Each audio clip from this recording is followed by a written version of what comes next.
महाड तालुक्यात गोरगरिबांच्या घरांना प्रीपेड वीज मीटर बसवले जात असून या विरोधात महाड भाजपच्या वतीने सरकारकडे स्थगितीची मागणी करण्यात आली असून या प्रकरणी एक निवेदन मंत्री भरतशेठ गोगावले यांना देण्यात आले आहे। महाड तालुक्यात हा दुर्गम तालुका असून बहुतांश जनता ही गरिबी रेषेखालील आहे।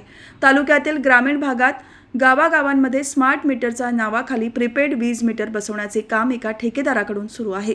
असे झाल्यास गोरगरीब जनतेला अंधारात जीवन जगावे लागणार आहे, ज्यांच्या मुलांच्या शिक्षणाचा प्रश्न निर्माण होणार आहे। तसेच गावातले घरगुती उद्योग व्यवसाय महिला उद्योगांवर संक्रांत येणार आहे।